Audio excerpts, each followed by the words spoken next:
자, 윤리적 관점 두 번째, 의무론에 대해서 알아보겠습니다. 의무론의 모토는 인간을 도구가 아닌 목적으로 대하라 라고 정리할 수 있겠습니다. 근대 철학의 가장 중요한 인물 중 하나인 칸트의 의무론은 공리주의와는 반대의 위치에 있다. 앞서 살펴보았듯이 공리주의가 결과에 따라 행위의 선악 여부를 판단하는 윤리 관점인데 반해 의무론은 결과가 아닌 동기에 의해 행위의 도덕적 가치가 정해진다고 본다. 그래서 칸트의 의무론에서 중요하게 여기는 것은 결국 선한 일을 하겠다는 의지, 즉 선의지이다. 이를 풀어서 말하자면 결과에 집착하지 않고 도덕적이면서도 필연적으로 지켜야 할 도덕규범을 따르는 것을 의미한다고 할 수 있다.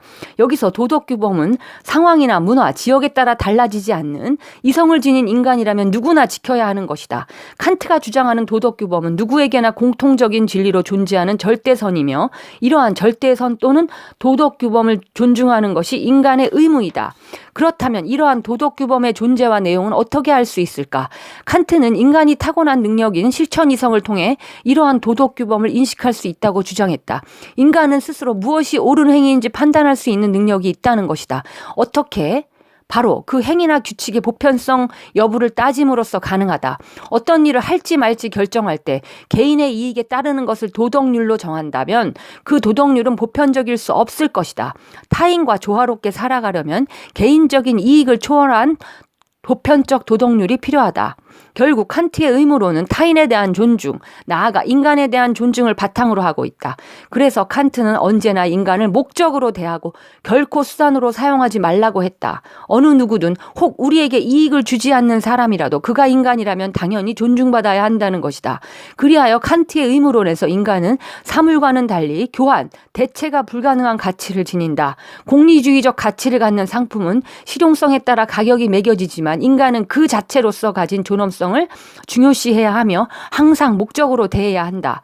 의무론의 관점에서는 유전자 쇼핑의 많은 부분이 잠재적인 문제점을 갖고 있다. 예를 들어 인간 배아를 인간 또는 그에 준하는 잠재적 가치를 지닌 존재로 본다면 인간 배아 복제는 의무론의 관점에서 용납될 수 없을 것이다. 인간 배아 복제는 환자라는 인간을 위한 것이기는 하지만 무언가를 얻기 위해 배아, 즉 잠재적인 인간을 수단으로 사용한다는 면에서 인간을 목적으로 대해야 한다는 의무론의 원리를 정면으로 위배한다. 배아의 선택과 형질 조작 역시 아기를 자연적으로 태어난 그대로 인정하는 대신 원하는 기준에 맞는 아기를 배아 선택을 통해 골라 낳거나 미리 형질 조작을 하겠다는 것이므로 인간을 목적으로 대하라는 의무론의 기본 원칙을 부정한다. 자, 세 번째 정의론. 최소의 수혜자를 고려하는 최대 행복. 정의론은 미국의 롤스에 의해 확립된 현대 윤리의 한 관점이다. 정의라는 단어가 주는 뉘앙스에서 짐작할 수 있듯이 롤스의 정의론은 기본적으로 도덕과 선이라는 가치를 추구하기 위한 지침을 담은 칸트의 의무론을 바탕으로 하고 있다. 롤스의 정의론이 칸트의 의무론과 다른 점은 자유와 평등이라는 현대 사회의 과제를 둘러싼 갈등을 해소하기 위한 도덕적 원칙들을 제시하고 있다는 것이다. 정의론에 따르면 어느 누구의 인권도 사회 전체의 이익이라는 명분 아래 유린되어서는 안 된다. 이는 사회 전체의 쾌락의 대차대조표를 만들어 쾌락의 양이 극대화되는 행위를 최선으로 보는 공리주의와는 대조적이다. 공리주의에서는 사회 전체의 행복을 위해서라면 어느 한 사람의 행복을 희생시키는 것이 정당화된다.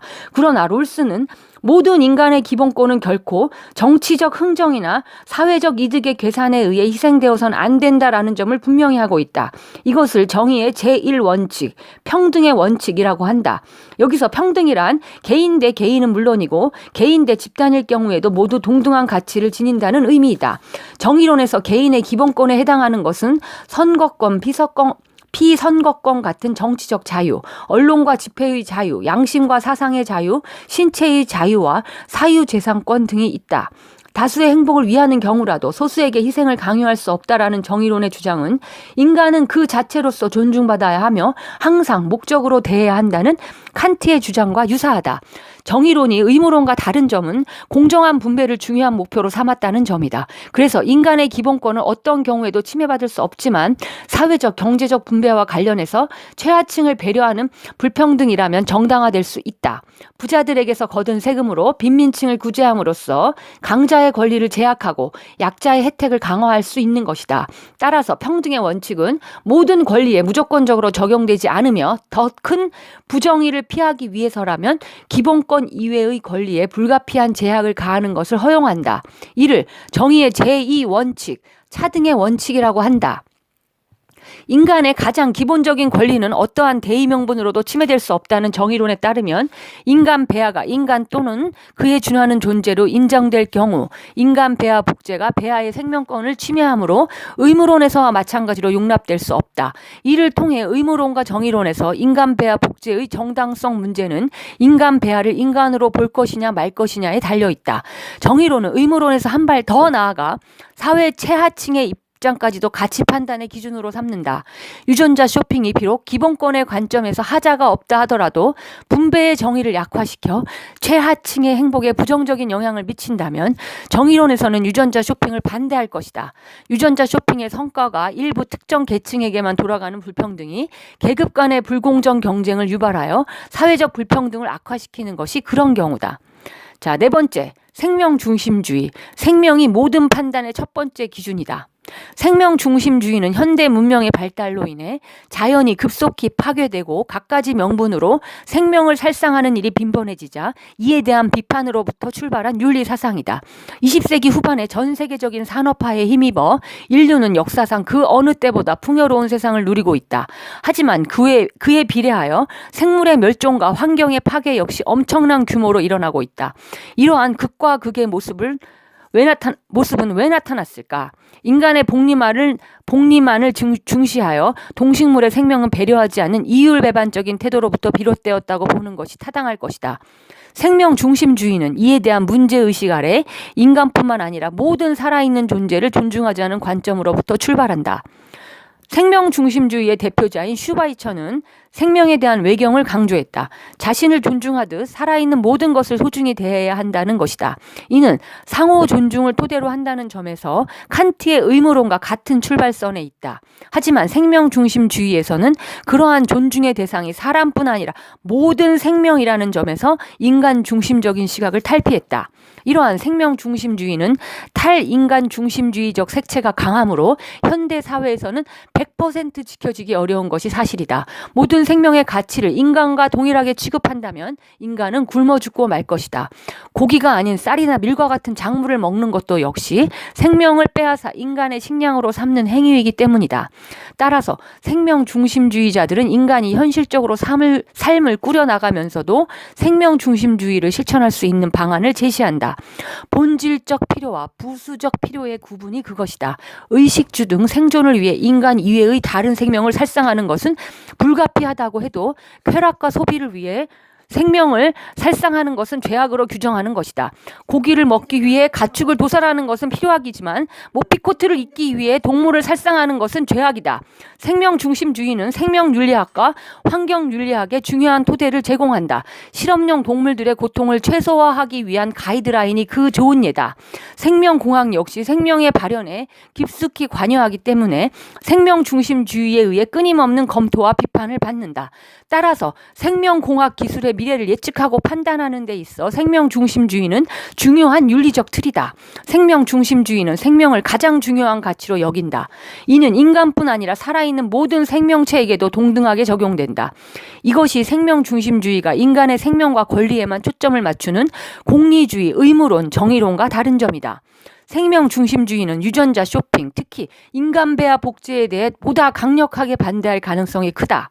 인간 배아가 과연 인간인가 아닌가를 판단하는 데 있어 생명 중심주의는 보다 엄격하고 신중한 잣대를 들이댈 것이기 때문이다. 생명 중심주의자는 인간 배아가 비록 인간의 형태와 특징을 갖고 있지는 않지만 살아있는 어떤 존재라는 사실 자체만으로도 존중받아야 한다며 배아 복제에 반대할 것이다. 자, 지금까지 4가지 윤리적 관점을 살펴보았습니다.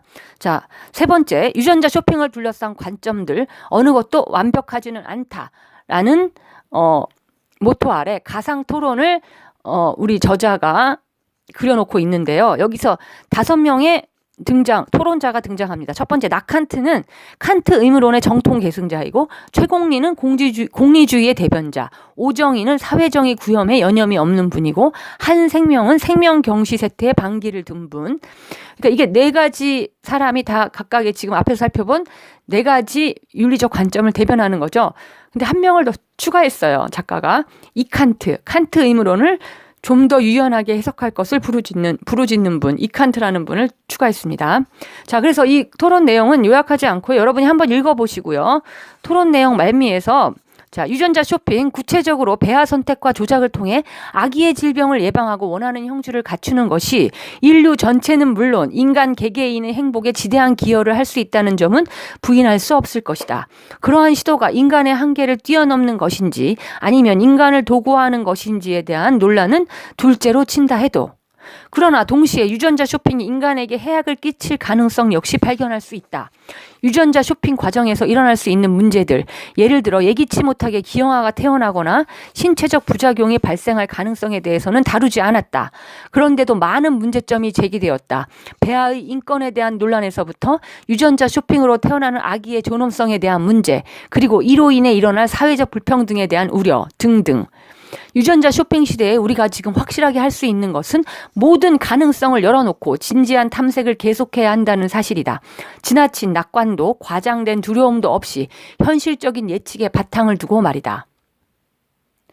자, 이렇게 빠른 선택을 위한 준비, 제어와 종속, 설렘과 두려움의 경계선에서 윤리적 가치를 존중하는 것은 개인과 사회의 행복을 위해 반드시 필요하다.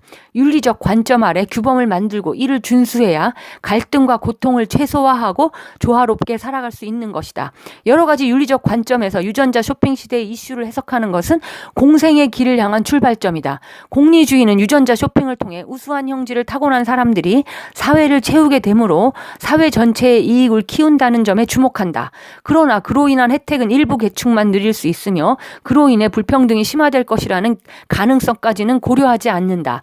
공리주의가 보지 못하는 이러한 사각지대는 분배적 정의를 강조하는 정의론에 의해 조명될 수 있다. 또한 배아 복제가 인간의 도구화를 불러일으킬 가능성에 대해 의무론의 관점에서 파헤치다 보면 유전자 쇼핑이 인간의 존엄성을 훼손하는 면과 그렇지 않은 측면을 모두 포함하고 있다는 것을 알게 된다. 이렇듯 윤리적 관점의 다양함은 충돌과 혼란을 가져오는 것이 아니라 이슈의 다양한 측면을 보여줌으로써 문제를 다각도로 이해하고 판단할 수 있게 해준다. 정확하고 과학적인 지식을 바탕으로 하고 거기에 다양한 윤리적 관점을 적용하여 어떤 문제에 대한 이해와 판단을 얻는 데 성공했다 해도 그것을 토대로 사회 전체의 의사결정을 내리는 과정이 아직 남아있다.